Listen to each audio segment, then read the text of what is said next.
गेंद ला भैया दे दे दे दे दे दे अमन दे दे अब चच्चू चच्चू गेंद दे दे दी की तरह भाई। हाँ बाकी बात कछु आगे कारोबार बढ़े कारोबार तब बढ़े पहले प्रीतम मत छोड़ो ना छोड़ेंगे लला ना ही छोड़ेंगे। गेंद तो तेरी काली दे में चली गई सुन वहां में रात कालिया ना हम कछु ना जानते तू वो काली दे में जा माई गेंद लेके आ माई गेंद दे दे प्रीतम मत छोड़ दे नहीं छोड़ेंगे पेप्सी तू पी ले हम ना जानता तो माई गेंद हमें दे दे नहीं तो हमारी अम्मा बहुत कूटेगी मारेगी ना। अब मेरी आंटी को तो मारेगा चच्चू हो कछु होइयो तो आज आंटी आंटी चिल्ला चिल्ला लगी हो और गेंद को जीता की कुछ जिम्मेदार हुए गेंद दिया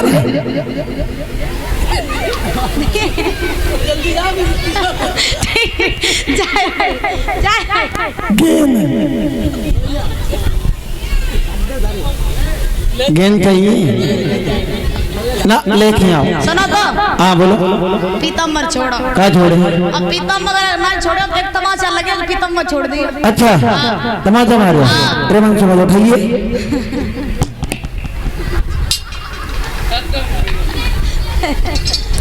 जब देख ले तरी ये करिया अगर खोपड़ा बैठ हुई ना तो कलीले को वो खप्पर फटे दिखाई दिए। बढ़िया ए रुको तुम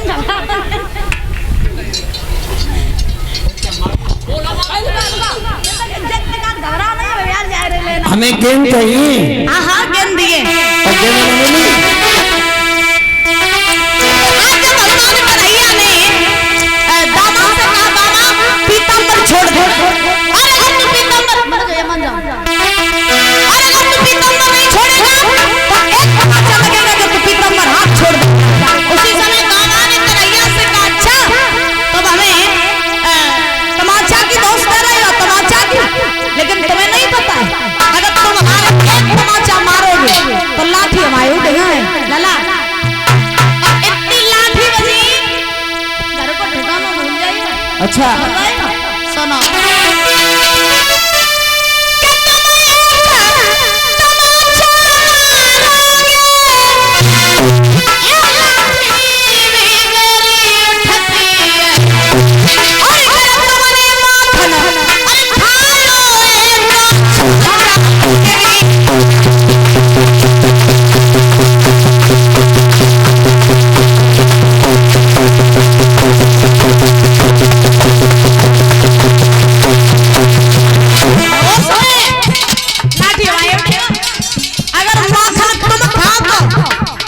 हमें भी मिलती है लला चक्कर में रहियो तो तुम में ताकत है।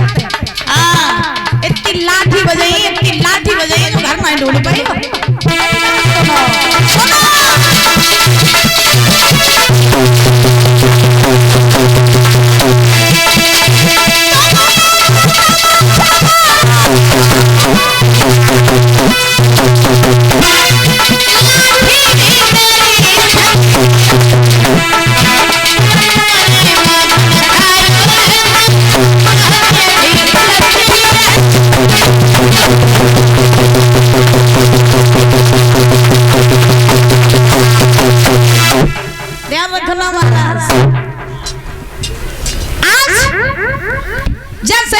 कन्हैया ने तमाचा की धमकी दी तो दामा कहने लगा तमाचा मारे तो लाठी हमारे उठेगा हम तुम्हें लाठी से मारे और अगर तुम कन्हैया इतने बड़े 30 मार खाओ इतनी बड़ी अगर तुम में इतनी ताकत इतना ही बल है तो कल्लई कंस के पास से पत्र आया कि उसे 2 छबलिया कमल के पुष्प चाहिए। तुम में ताकत है तो चले जाओ कंस को 2 छबलिया कमल के पुष्प न भिजवाए दे।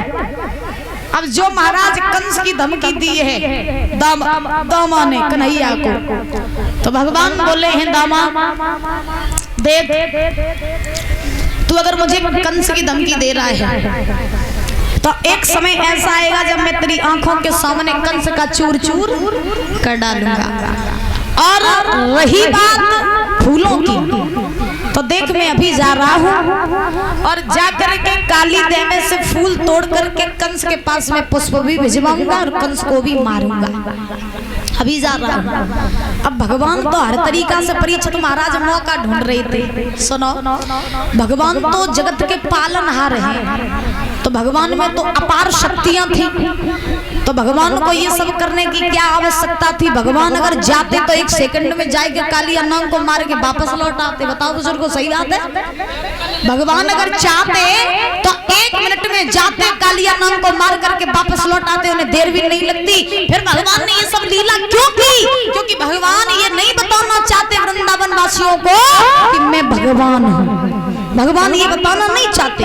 अब भगवान काली देह में जाने के लिए कोई बहाना ढूंढ रहे कि हम कैसे दामा से लड़ाई करें और दामा हमसे कोई बात ऐसी कह दे जो हम काली देह में चले जाएं और डायरेक्टली चले जाएंगे तो इनको शक हो जाएगा कि हम कोई शक्तिशाली है।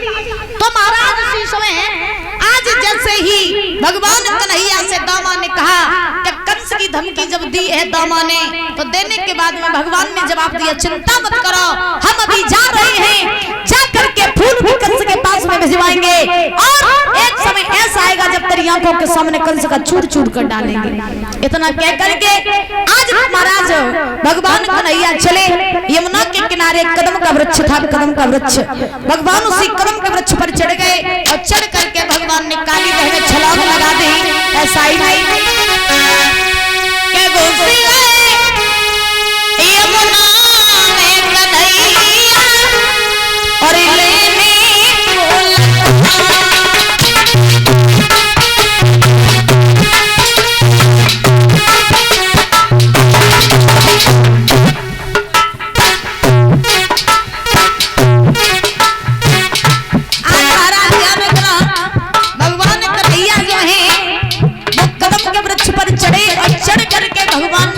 लेने छलांग लगा दी। और जैसे ही काली देह में छलांग लगाई,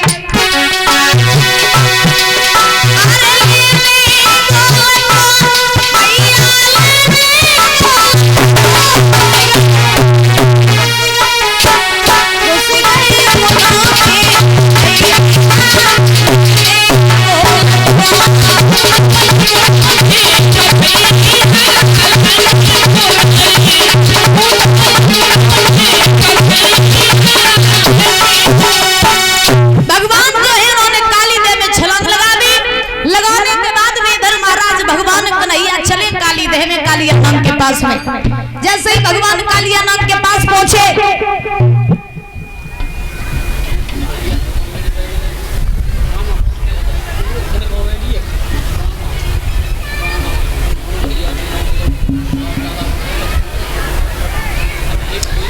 तो इधर महाराज ग्वाल वालों ने देखा कि कन्हैया दामा की बातों से नाराज होकर के काली देह में कूद गया है, उसमें रहता है कालिया नाग।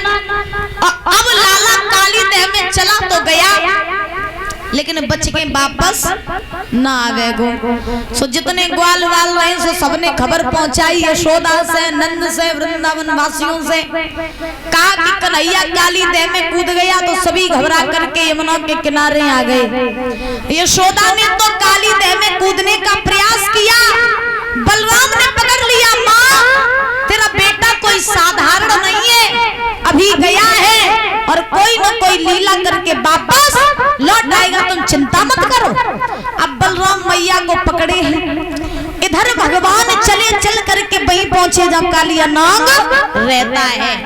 तो कालिया नाग जो तो वो तो सोए रहो तो, लेकिन बाकी नागिनियां जो रही पत्नियां सो सब जग रही थी। ए जिज्जी जिज्जी देख जो सो लाला जाए कतई डराई नहीं देगा, सीधे चलो चलो आए रहो। चल जाते चल रही, दो बातें करेंगे, चल के काय को आयो। तो महाराज जब नागिनियों ने देखा कि 1200 लाला और यमुना जल में घुस आया है, तो नागिनियां भगवान के पास पहुंची, जवाब दिया, कौन है तुम? भगवान बोले कृष्ण। कहां से आए? वृंदावन से आए। क्या करने आए? बोले तेरे पति से मिलवे आए। कहां है तेरा पति? नागिनियां बोली, देख तेरा तो नसीब अच्छो है जो मेरे पति सोए रहे हैं, अगर जग रहे होते तो अब तू बच तो नहीं जिंदा। हाँ लला 1200 तो तू है ही, छोटो सो तो तू है ही, तो सो मेरी बात मान, लला यहाँ से लौट जा, और अगर मेरे पति ने धोखे से चल ली तो तू मारो जाएगा, तो लौट जा। भगवान बोले मारे जाइए बाद में, पहले पति से मिलने तेरे तक के बाद। नंगनिया बोली बड़ो ढीठ बाल लगे जो तो की बात ही नहीं मान रहा। नंगनिया बोली लला लौट जाओ मारे जाओगे। भगवान बोले मरवे कोई आई है तो पहले पति से मिल ले, मर जाइए बाद में कोई दिक्कत वाली बात नहीं। लेकिन अब अच्छा बताओ तुम्हारा पति है कहाँ? नंगनिया बोली मैं तो सोए रहे। तो भगवान बोले नंगनियों